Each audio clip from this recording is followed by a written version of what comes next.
54 సార్లు మృత్యుంజయ మంత్రంతో ఆవర్తిస్తాము. మృత్యుంజయ మహామంత్రము. దీనికి ఋషి వశిష్ఠుడు, దేవత రుద్రుడు, ఛందస్సు విరాట్, బ్రాహ్మి, త్రిష్టు, స్వరము దైవతం. యజుర్వేదంలో ఈ మంత్రం ఉంది. 3వ అధ్యాయంలో 60వ మంత్రం. అందరూ ఒకసారి చెప్పండి. ఓం త్ర్యంబకం యజామహే సుగంధిం పుష్టివర్ధనం ఉర్వారుకమివ బంధనాన్ మృత్యోర్ ముక్షీయ మామృతాత్.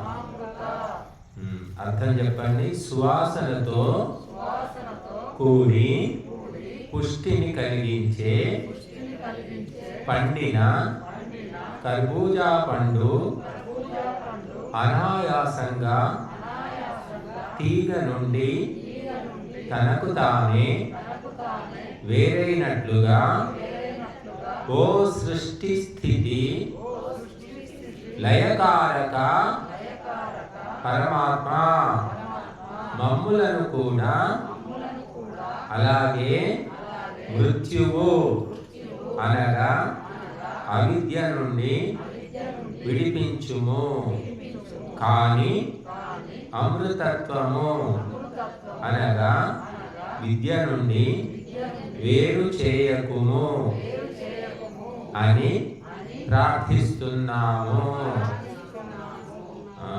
కొన్ని రకరకాల చావులు ఉన్నాయి. అకాల మరణం అంటారు, దుర్మరణం అంటారు, ఆయాస మరణం అంటారు, మృత్యు భయం, భయంకర మరణాలు, అపస్మారం.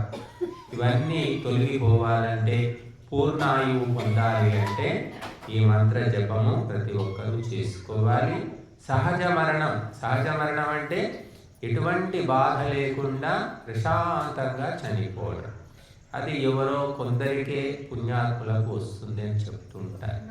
ఇప్పుడు మరి హాస్పిటల్లో రకరకాల పరీక్షలు చేసి ఎమర్జెన్సీ వార్డులో పెట్టి తర్వాత అదేదో తగిలిస్తారు కదా, వెంటిలేటర్ తగిలించి ఎప్పుడు చస్తాడా అని చూసి చస్తున్నారు. ఎందుకంటే ధర్మ కార్యాలు ఎవరు చేయడం లేదు. వండుకోవడం, తినడం లేదా తిరగడం తప్ప ఇంకా వేరే ప్రోగ్రాం ఏమీ లేదు. కాబట్టి చావు కూడా అలాంటి నీచమైన దుష్టమైన చావులే వస్తూ ఉన్నాయి. కాబట్టి మనము ఉన్నంతలో ఎంతో కొంత ధర్మ కార్యాలను చేసుకోవాలి.